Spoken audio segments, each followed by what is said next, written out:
So I'm going to start. I'm Matt. First of all, I want to thank whoever made us follow the social engineering session. Thanks a lot.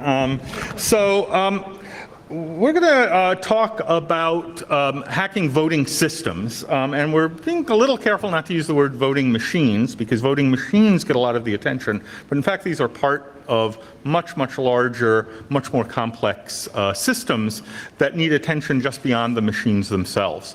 So I just want to start out a little bit and go kind of back to Schoolhouse Rock level civics class and talk about some of the requirements for voting in elections. And I'm just going to work backwards from this this phrase, one person, one vote. Has anyone heard that before?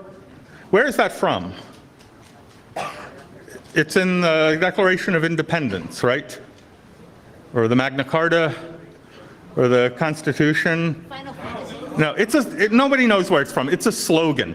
But it is what we have kind of taken to mean what a democracy, a property a democracy should have. And when you drill down, it's not actually a very useful set of instructions. I mean, first of all, vote for what? Mostly what we vote for are officials rather than individual issues or things that the government is doing. We have a representative democracy. The idea of a person, one person means basically your vote is supposed to be based on your personhood, but not other qualifications, except, of course, we generally only allow citizens to vote. So it's actually not one person, one vote. It's really one citizen, one vote. It's really evolved over time in the US. The phrase used to be one man, one vote. Eventually we expanded that to include, the other gender that might want to vote. So we now say it's one person, one vote, and we now let people who, are of all skin tones vote and so on, but that wasn't originally there. So these principles all have evolved over time, the requirements for elections. And it also has been understood to involve more than just the eligibility to vote, things like access to the polls.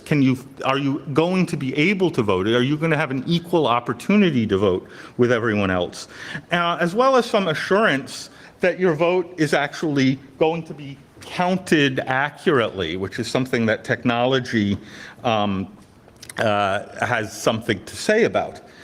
So if we take a look at what some of the actual requirements for achieving this are, you could come up with a lot of them. And in fact, over time, we have come up with all sorts of nuanced understandings of what we need to do in order to achieve the ideal of one person, one vote. And a few that I want to highlight, these are by the way, this is not the authoritative list. This is stuff I made up when I was writing up this slide that is kind of included in this. But I want to point out that these requirements range from very broad and political level things, who is allowed, who qualifies to be a voter, which are sort of fundamentally political questions, but also some things that look like technical requirements. One is secrecy, the idea that your ballot is secret. No one can find out how you voted. No cheating. You can't cast more than one vote, and you can't prevent other votes from being counted. And those have a lot of interaction with the technology and the protocols used for conducting elections. And ultimately, what we want to achieve is not just picking who wins, but having public confidence in that outcome. That is, it's not just about picking the winner, it's also about convincing the loser that they've lost. That's a pretty amazing thing that we've gotten a little over 200 years and mostly have achieved that, right? We've mostly not had two people try to take office simultaneously and have, the Army support one of them and the Navy support the other and the post office supporting somebody else or anything like that. And those things do happen in a lot of countries that aspire to democracy. Anyway, if you try to take a look at what the one person, one vote means in more precise terms, the best I can come up with is one adult citizen, one easily exercised but non-transferable option to cast a secret, accurately counted vote after a fairly conducted public campaign that will determine who their representative is. But that's not as catchy a slogan as one person, one vote. Okay, so technology comes into play here. Early U.S. elections actually were pretty informal, and they consisted not much really of people in a room raising their hands. We stopped doing that not just because it was not secret, but because it wasn't really practical. It didn't scale. So it was really scalability that was the first driving requirement for using technology in elections. And of course, the first technology that we kind of moved to was paper and pencil. And those mechanisms interact with the requirements and our understanding of the requirements for conducting elections. Now, why am I talking about requirements? Because as technologists, if we're asked to build systems, the first question we have to ask is, what's the system supposed to do? What are the requirements for it? And that's a very important and difficult question to ask about election systems. So we've evolved through a number of technologies, ranging from paper ballots that are marked by people, to machine-readable ballots, machine-counted ballots, something called direct recording voting machines, and then more recently, voting computers, which are sometimes called direct recording electronic voting machines, in which you cast your vote basically on a touchscreen terminal. And those are, fortunately, and thanks to some of the work that we're going to be talking about here, starting to fall out of favor. An interesting property of technology in elections is the most skeptical people about the use of election technology overwhelmingly are technologists. Right? The computer scientists are the people most loudly saying, what, you want to use computers for this? Are you crazy? But that hasn't stopped computers from making significant inroads into elections. So one of the things that you will notice is that some of the requirements are in conflict with each other. And that's, that should be well, you need to come up with different requirements, but these are the requirements. And I want to highlight two really difficult requirements from a technology point of view. The first is we have a requirement for both secrecy and a requirement for transparency. Can I tell a story about this? No. Never mind that. Okay. Go ahead. So there's an actual example of this conflict. The state of Pennsylvania, and this was in 2007, bought a bunch of machines that were for electronic voting machines, and they had printers attached to them. These printers had a serial number and a timestamp. Pennsylvania had a state requirement that there had to be a printer attached to every electronic voting machine. Now, federal law has a requirement that you can't match voter to vote cast, both to stop extortion or blackmail, vote the way you want and bring out proof that you've done it, or I'll break your kids' legs, or to stop, vote selling, which America has a long history of. So the problem with the timestamp is that voters also had to sign in, which was also timestamped. So you had the ability to match voter with vote cast. So it violated federal law. So they changed their law to say, yes, you have to have a printer attached to these machines, but you couldn't use it. I'm not making that up.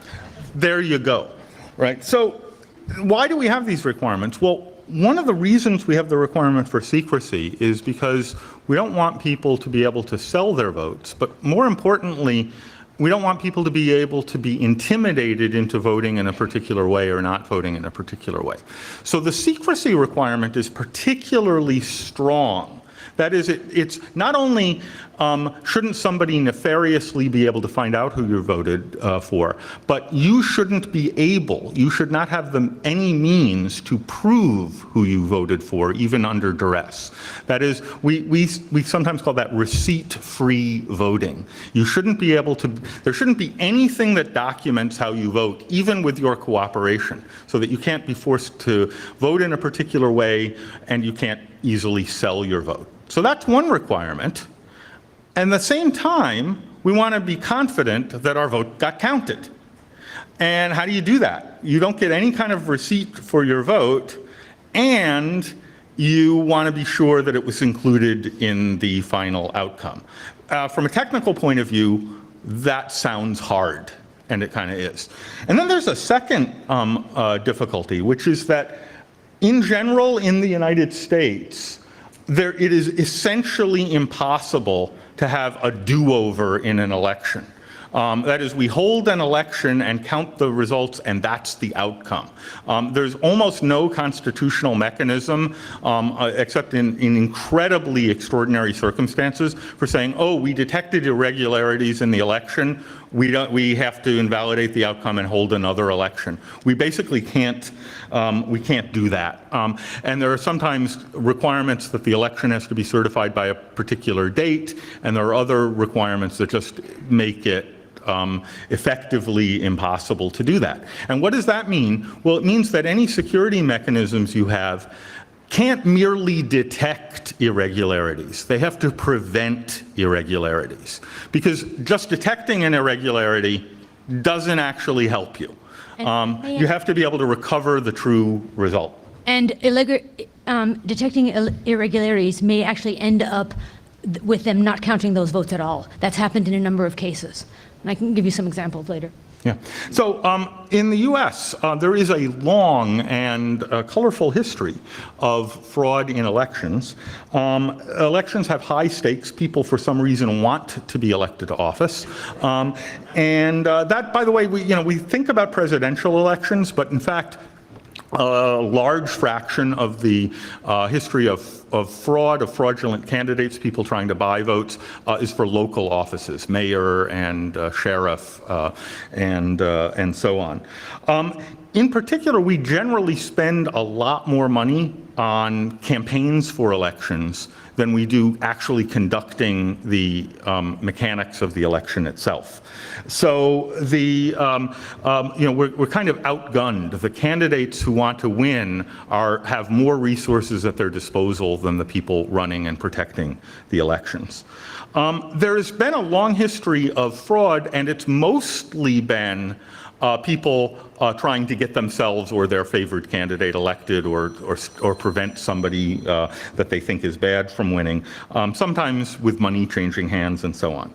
But we have a new element of that threat model that hasn't really historically come into play in the US, which is state actors, other countries, intelligence services, like countries rhyming with Musha, who might want to disrupt an election. And an interesting thing about a state actor is they have both more resources, they're big and well-funded, they're willing to commit crimes in the country they're operating in, and they actually have an easier job because they may get what they want, not necessarily by